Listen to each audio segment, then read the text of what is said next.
Assalamualaikum warahmatullahi wabarakatuh. Selamat datang kembali di channel Om Riz Official. Untuk kisah kali ini saya akan membawakan sebuah cerita dari tulisannya Simple Man. Sebuah kisah yang berjudul Omah Jejer Telu. Dan sebelum kita lanjut ke ceritanya, tekan dulu tombol like video ini dan jangan lupa tekan juga tombol subscribe channel ini. Nyalakan juga lonceng notifikasinya agar tidak ketinggalan cerita-cerita lainnya dari channel ini. Dan buat teman-teman yang pengen membaca langsung ceritanya, nanti silahkan saja kunjungi linknya yang nanti akan saya sertakan di kolom deskripsi. Dan seperti apa untuk kisah kali ini? Langsung saja kita masuk ke ceritanya.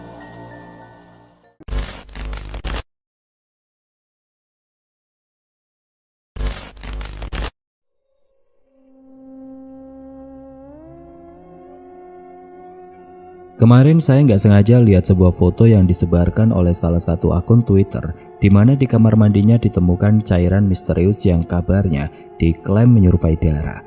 Hal ini mengingatkan saya dengan salah satu rumah di desa saya yang memiliki fenomena serupa. Fenomena munculnya bagian-bagian ganjil di dalam rumah yang membuat semua orang yang dulu pernah terlibat masih bertanya-tanya sampai saat ini. Orang di desa saya menyebut peristiwa ini dengan Omah Jejer Telu. Kejadian ini terjadi saat saya masih menginjak sekolah dasar.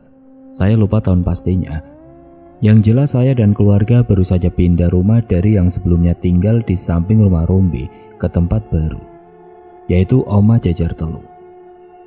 Omah Jejer Telu. Mungkin tidak banyak orang Jawa sekarang yang tahu maksud dari istilah ini, karena fenomena seperti ini sudah langka terjadi, bahkan mungkin sudah tidak ada. Karena Omah Jejer Telu rupanya memiliki arti kelam yang dulu sangat dipercaya terutama bagi orang-orang tua. Omah Jejer Telu adalah dua rumah menghadap satu rumah tunggal dan bila dilihat dari sudut atas membentuk pola segitiga. Hal inilah yang membuat orang-orang tua di tempat saya sangat menentang pembangunan rumah baru ini, karena dikhawatirkan membentuk pola segitiga yang dapat mendatangkan musibah bagi dua rumah lain. Kalau kata nenek saya, ngundang braung. Braung sendiri itu penggambaran dari makhluk hitam menyerupai genderuwo, tapi bola matanya saja sebesar tampa. Jadi makhluk ini lebih besar lagi dan biasanya dia memilih satu rumah untuk ditempati.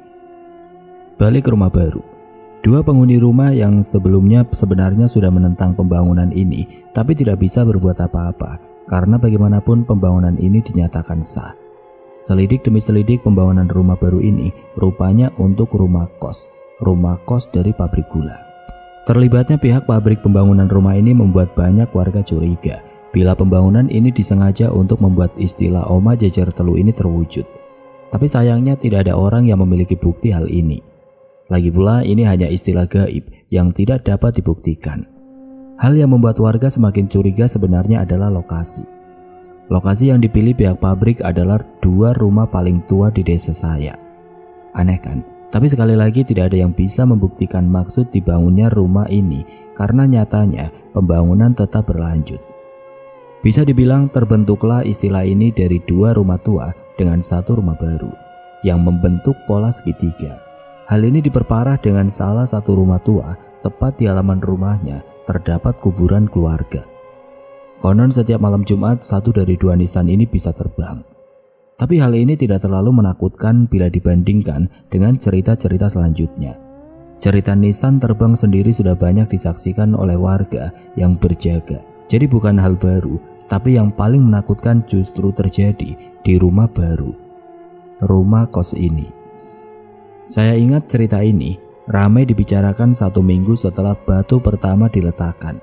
Malam hari terdengar dari jendela rumah Ibu Rismoyo suara wanita menangis. Ibu Rismoyo ini usianya 60-an. Beliau tinggal bertiga dengan anak dan cucunya. Di bawah atap di dalam kamar beliau yang jaraknya tidak terlalu jauh dari pembangunan rumah baru, Ibu Rismoyo yakin seyakin-yakinnya mendengar suara wanita menangis. Takut dengan suara itu, Ibu Rismoyo pergi ke kamar anaknya. Saat menuju ke kamar anaknya, Ibu Rismoyo terkejut dengan suara telepon yang berdering. Waktu itu yang punya telepon bisa dibilang orang kaya, bahkan orang-orang yang sangat kaya. TV saja tidak banyak yang punya, bisa dibilang Ibu Rismoyo ini. Ibu Rismoyo berhenti memandang ke atas meja tempat telepon berdering. Antara bingung dan takut, Ibu Rismoyo ragu untuk mengangkatnya. Namun ia ingat bahwa suami dari anaknya mungkin yang sedang menelpon membuat wanita tua ini akhirnya memutuskan untuk mengangkatnya. "Halo?"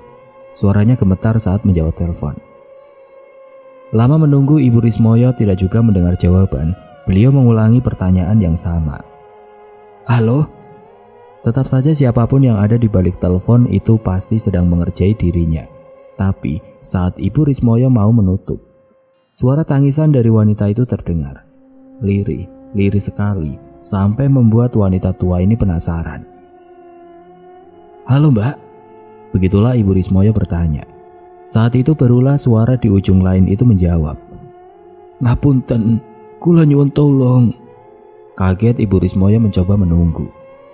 "Anak saya baru saja meninggal, Bu. Saya minta tolong, Anda siram kuburannya dengan air bunga, biar dia bisa tenang dan tidak mengganggu."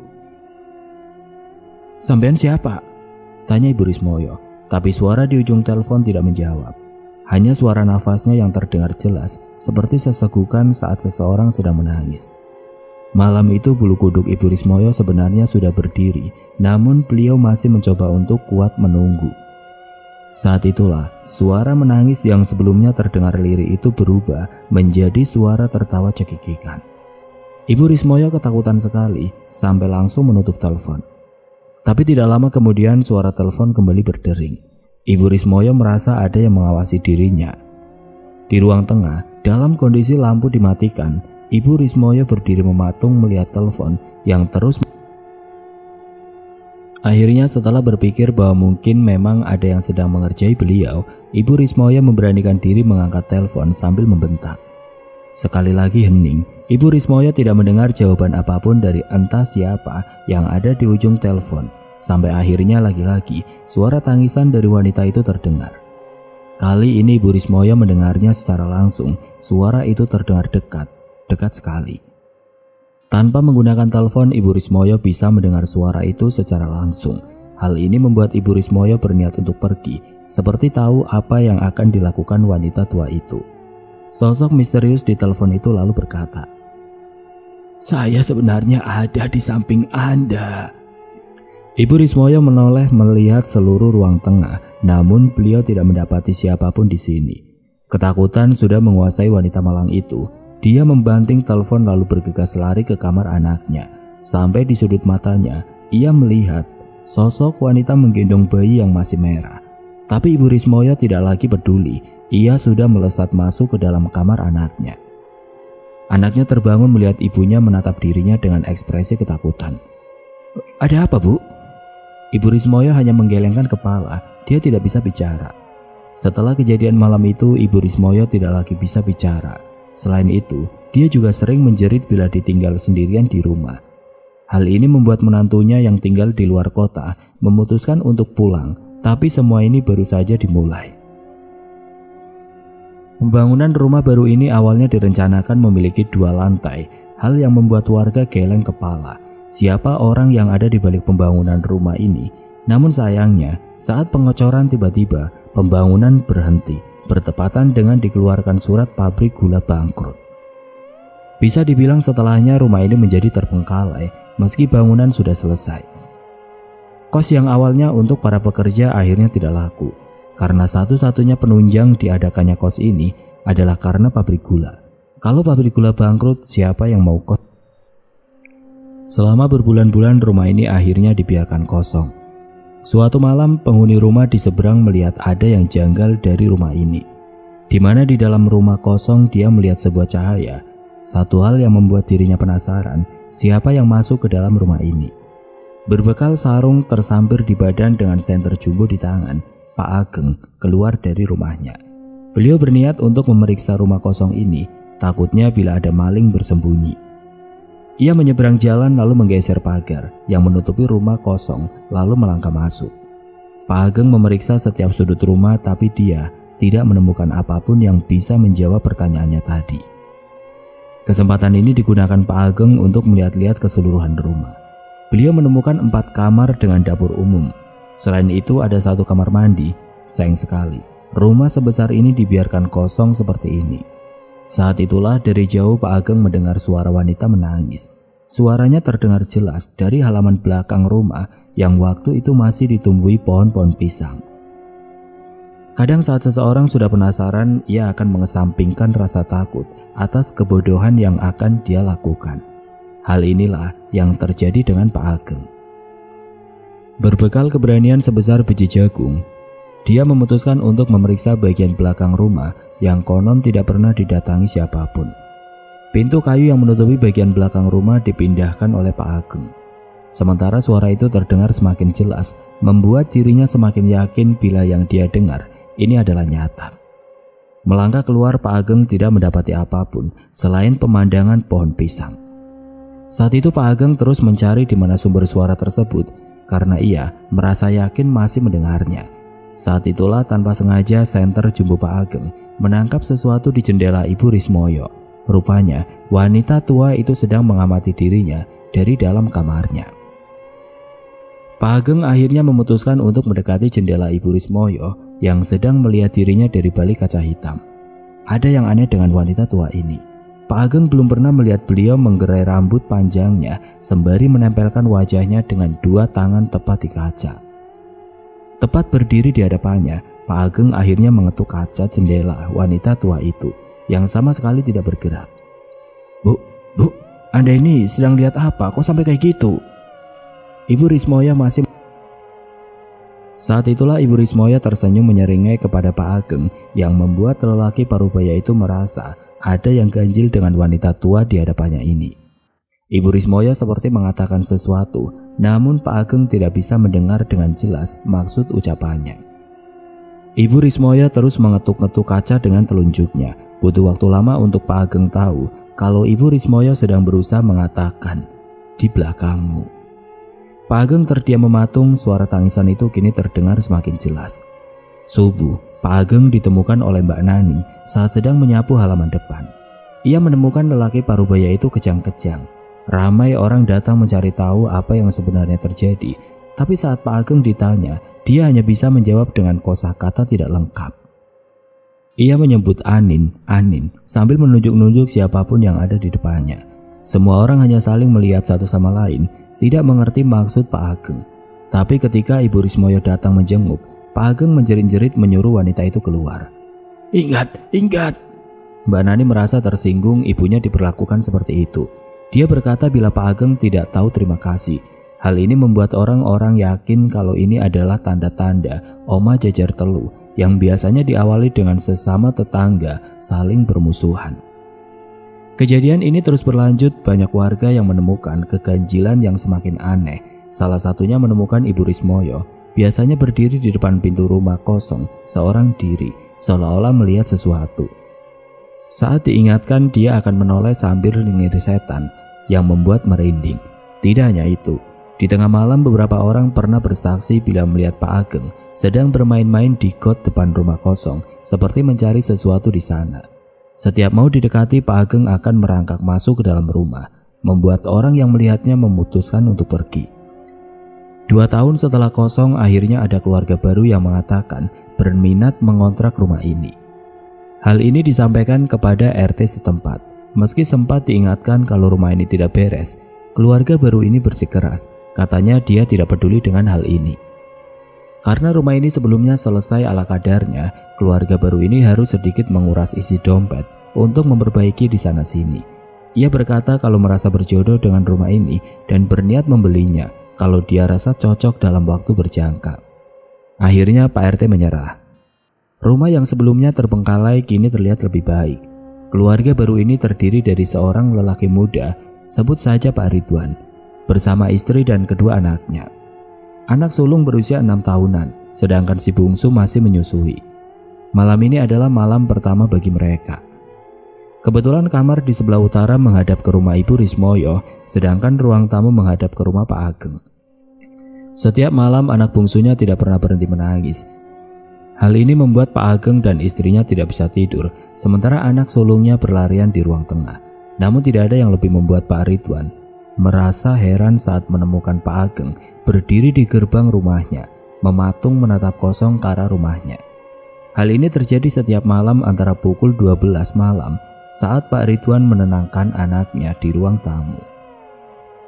Bersama istrinya mereka mengawasi Pak Ageng dari kaca jendela ruang tamu.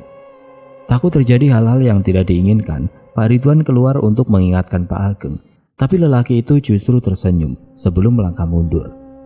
Melangkah mundur bukan berbalik, aneh sekali. Belum selesai dengan urusan Pak Ageng, terdengar anak sulungnya berteriak menjerit yang membuat mereka akhirnya berlari untuk melihat apa yang terjadi. Anak sulungnya menunjuk-nunjuk kaca jendela yang ditutupi oleh gorden. Pak Ridwan memeriksa saat melihat di hadapannya ada Bu Rismoyo. Hal ini terjadi setiap malam membuat Pak Ridwan akhirnya menyampaikan protes kepada Pak RT, membuat mereka akhirnya dikumpulkan di salah satu rumah warga. Di sana, Bu Rismoyo menangis menggelengkan kepala seolah berkata itu bukan dirinya. Hal yang sama juga dilakukan oleh Pak Ageng. Pak RT menyarankan untuk memanggil kiai untuk membersihkan seisi rumah, tapi Pak Ridwan tidak percaya dengan hal-hal seperti ini. Dia menolak lalu kembali ke rumah, hal yang membuat warga merasa geram. Tapi ini akan menjadi penyesalan karena setelahnya kejadian itu terjadi. Malam itu kedua anaknya sedang tertidur lelap. Pak Ridwan melangkah keluar dari dalam kamar.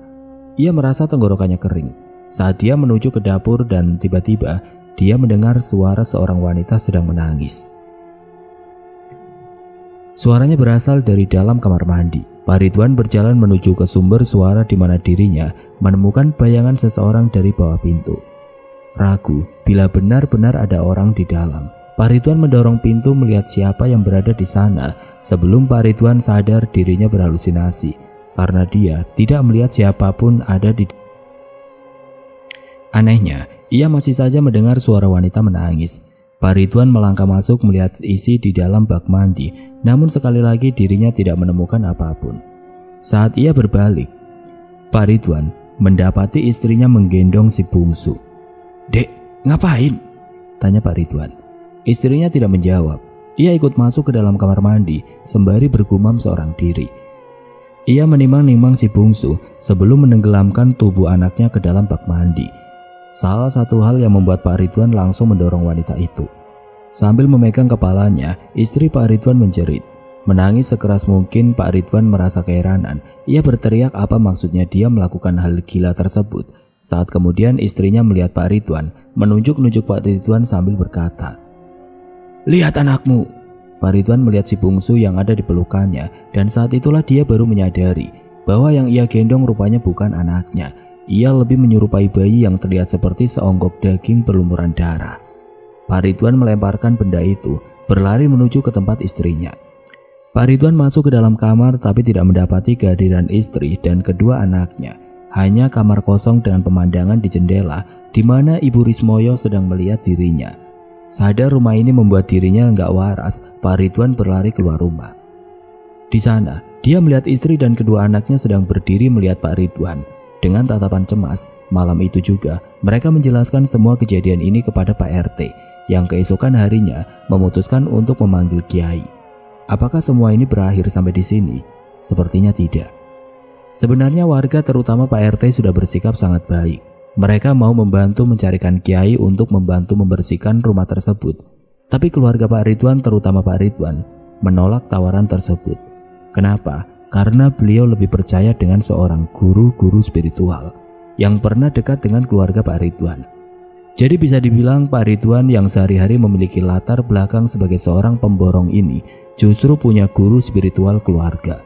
Tapi sudah lama tidak menjalin hubungan setelah kebangkrutan bapaknya. Setelah bapaknya almarhum, Pak Ridwan teringat kembali dengan sosok guru ini. Beliau pun mendatangkan lelaki tua ini yang untuk jalan saja harus dibantu dengan tongkat. Hal ini sebenarnya ditentang dengan tetua desa saya.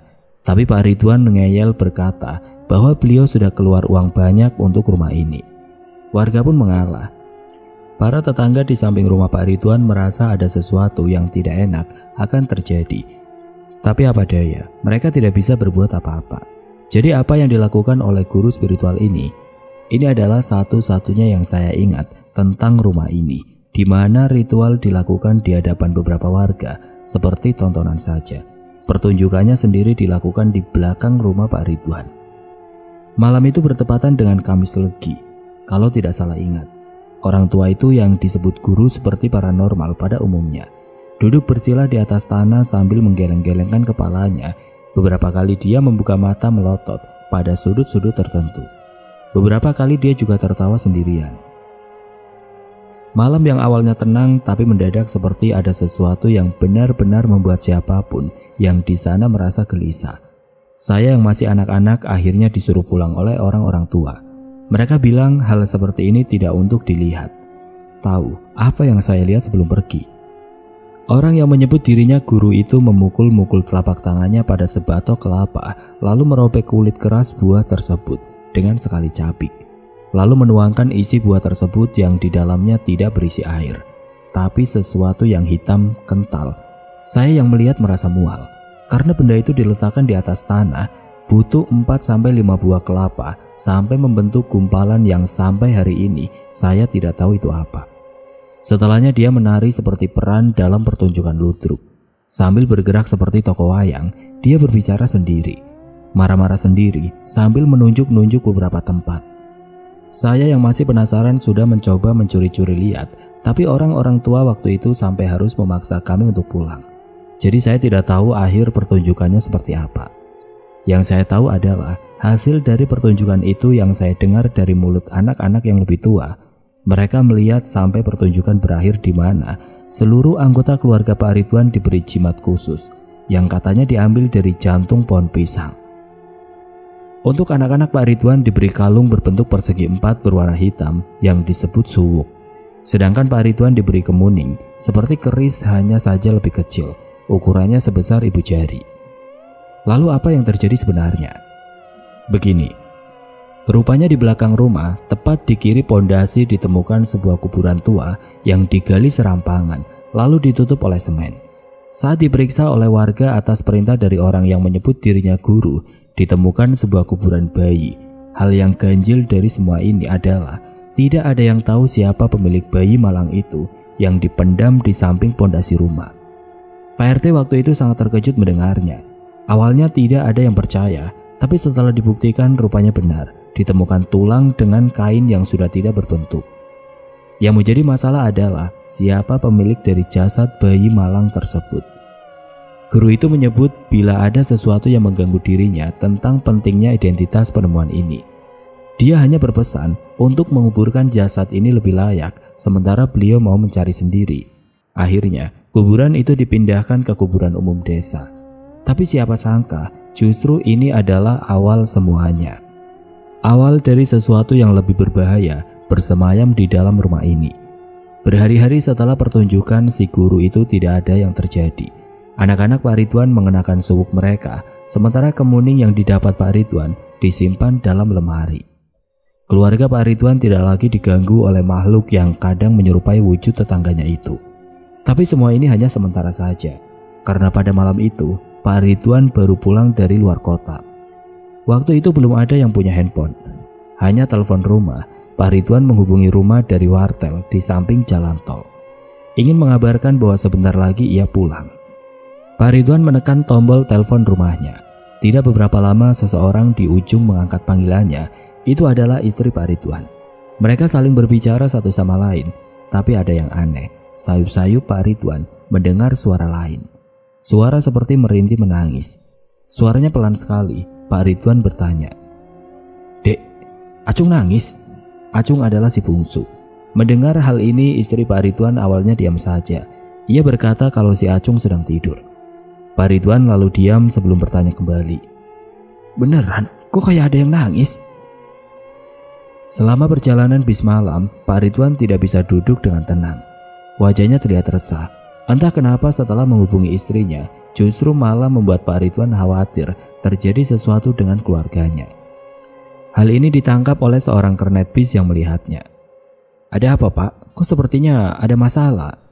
Pak Ridwan hanya tersenyum, enggan menceritakan masalahnya. Tapi si kernet bis seperti tahu sesuatu. Dia terus melihat Pak Ridwan mencuri-curi pandang. Hal ini disadari oleh Pak Ridwan.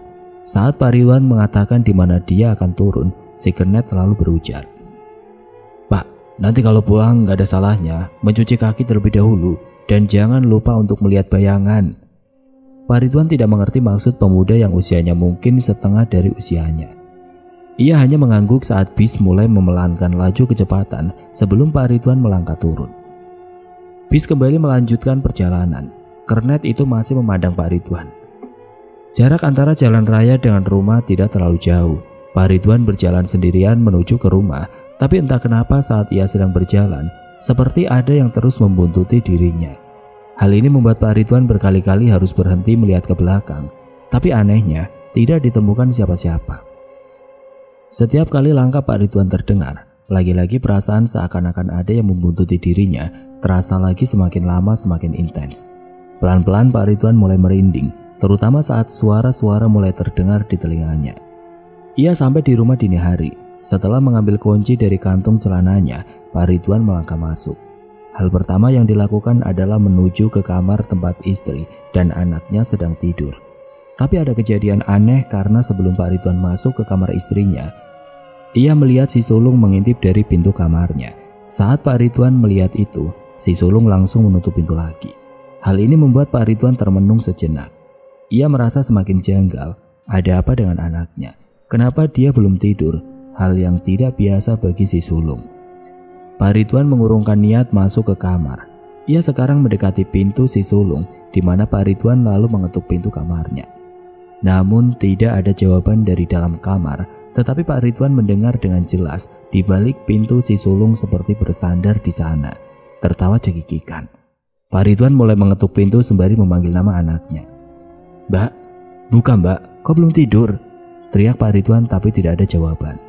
Setelah mengetuk memanggil berkali-kali, akhirnya pintu kamar si sulung terbuka dengan sendirinya.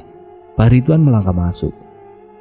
Ia melihat anaknya sedang tidur dibalut selimut di atas ranjang. Pak Ridwan mendekatinya perlahan-lahan. Ia yakin bahwa apa yang baru saja dia dengar adalah suara anaknya. Tapi melihat anaknya sudah tertidur lelap, lalu suara siapa yang tadi baru saja dia dengar? Pak Ridwan berdiri di samping si sulung, lalu mengusap rambutnya. Tiba-tiba dari belakang Pak Ridwan merasa sekelebat bayangan melintas diikuti suara tawa familiar yang baru saja dia dengar. Pak Ridwan menoleh. Ia meninggalkan si sulung melihat ke belakang, namun tidak ada siapapun. Pak Ridwan menutup pintu kamar. Ia baru mengingat bila belum mencuci kakinya seperti pesan kernet bis yang ia temui. Saat Pak Ridwan bersiap menuju ke kamar mandi, tiba-tiba dari kamarnya istrinya bersama si bungsu melihat dirinya dengan sorot mata kosong. "Sudah pulang mas, sini." Ada beberapa hal yang membuat Pak Ridwan masih diam memandang istri dan anaknya. Pertama, selama dia hidup bersama istrinya, ia tidak pernah melihat perempuan itu menggerai rambutnya. Biasanya ia menguncirnya. Kedua, cara dia menimang anaknya. Terlihat ganjil dengan posisi tangannya. "Lihat apa sih mas?" Ia tersenyum. Senyuman yang membuat Pak Ridwan tidak akan pernah bisa melupakannya. Ia juga mengenakan daster putih, salah satu pakaian yang jarang sekali dipakai oleh istrinya saat malam hari. Tapi Pak Ridwan tidak memikirkan hal ini lebih jauh. Ia mendekat. Saat Pak Ridwan mendekat, tiba-tiba si sulung menangis. Cepat-cepat istrinya kembali menimang-nimang sembari menenangkan.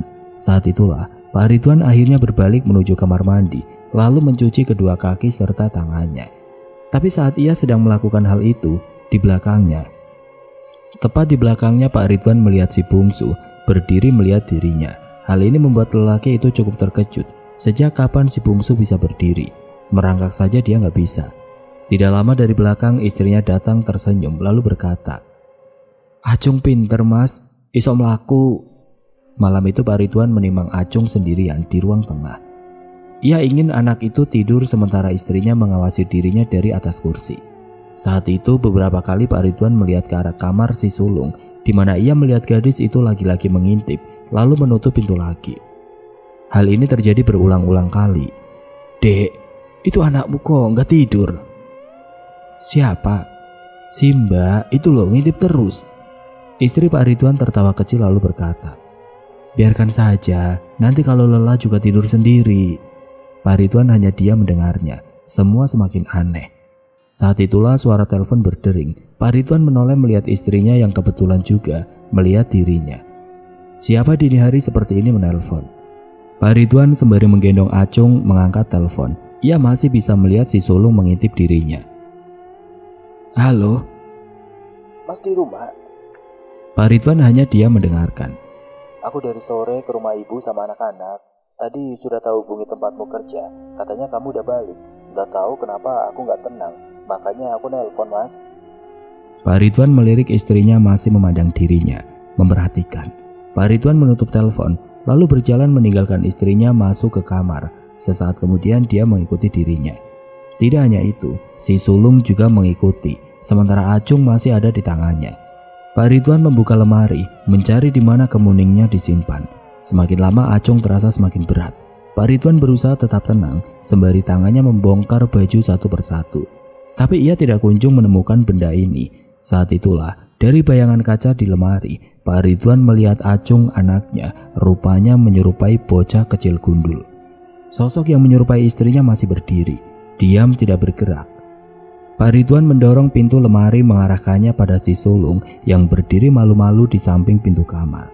Sosoknya berubah menjadi sosok dengan kain kafan yang tidak lebih tinggi dari anak gadisnya. Wajahnya hitam. "Cari ini, Mas." Telapak tangan terulur dengan kemuning di atasnya. Pak Ridwan melihat dari sudut mata sebelum mengarahkan pintu. Melihat istrinya yang rupanya adalah sosok perempuan dengan leher dangklek. Ia melihat Pak Ridwan menyeringai, berujar dalam suara lirih. "Anak saya di mana?" Belum berhenti di situ. Rasanya Pak Ridwan ingin menjerit lari tunggang langgang dari rumah itu. Tapi tubuhnya seperti patung, hanya bisa membeku diam sesaat sebelum akhirnya dia menyadari di atas lemari ada sosok kakek tua keriput dengan bulu di tubuhnya melotot memandangi dirinya. Tidak ada yang bisa diingat apa yang terjadi setelahnya karena Pak Ridwan sadar tiba-tiba di hadapannya ramai orang berkumpul. Ada seorang lelaki mengenakan sorban putih memandang Pak Ridwan sembari menepuk-nepuk bahunya. Istri dan kedua anaknya langsung mendekati Pak Ridwan. "Rumahmu sekarang dipenuhi setan yang kau bawa entah dari mana." Pak Ridwan tidak mengerti, tapi istrinya segera menceritakan bila sudah 1 minggu ini Pak Ridwan bersikap aneh. Ia menangis seorang diri di kamar. Selama itu juga tidak ada yang bisa dilakukan selain mengirimkan doa di dalam rumah, termasuk Pak Kiai yang didatangkan untuk membersihkan rumah. Pak Ridwan tidak mengerti. Ia meminta lelaki itu menjelaskan lebih jauh apa yang sebenarnya terjadi. Pak Kiai akhirnya menunjukkan sesuatu. Siapa sangka bila semua ini ada hubungannya dengan kuburan bayi yang ditemukan. Singkatnya, siapapun yang membangun rumah ini memiliki maksud tersembunyi yang tidak diketahui tujuannya. Bisa saja ingin membuat celaka Ibu Rusmoyo atau rumah di depan milik Pak Ageng intinya. Kuburan bayi itu digunakan hanya untuk memperkuat tanah ini karena sebenarnya rumah Bu Rusmoyo atau rumah Pak Ageng tidak kalah angker. Hal ini diperkuat di mana Bu Nani bercerita bahwa semenjak rumah yang Pak Ridwan tinggali dibangun, banyak kejadian janggal terjadi. Salah satunya Bu Rismoyo berkata bahwa setiap malam ia didatangi oleh sosok yang tidak bisa dia lihat. Dia selalu menemui Bu Rismoyo, memijat kaki dan badannya. Saat Bu Rismoyo mulai membaca doa untuk mengusir makhluk itu, sosok itu tertawa, mengikuti Bu Rismoyo membaca doa yang sama. Pak Ageng lebih parah lagi. Kuburan di depan rumahnya adalah milik buyut yang sudah lama ada di sana. Sejak rumah Pak Ridwan dibangun, setiap malam kamar Pak Ageng diketuk terus-menerus oleh sosok menyerupai buyutnya. Hanya saja tubuhnya dalam kondisi hancur, dipenuhi daging busuk.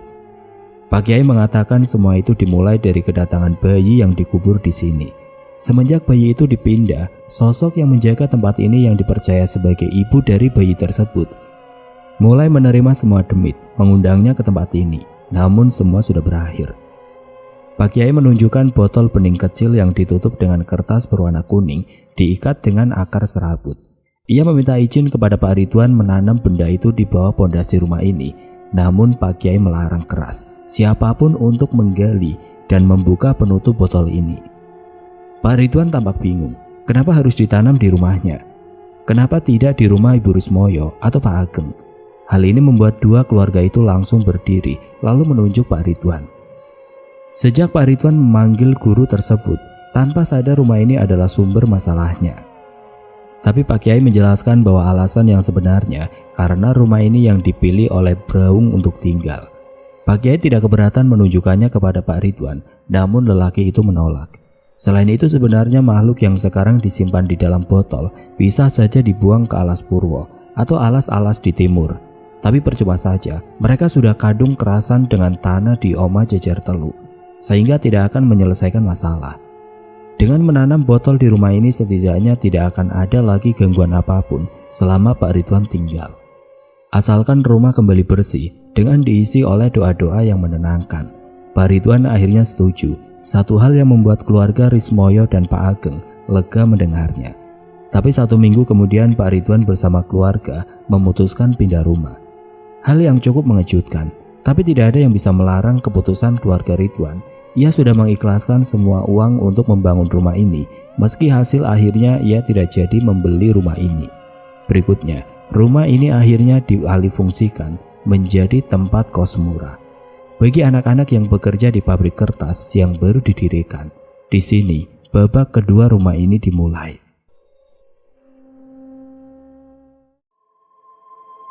Oke teman-teman, sampai di sini dulu ceritanya. Nantikan kelanjutan kisah ini di video berikutnya. Agar tidak ketinggalan, klik tombol subscribe channel ini dan nyalakan lonceng notifikasinya. Wassalamualaikum warahmatullahi wabarakatuh.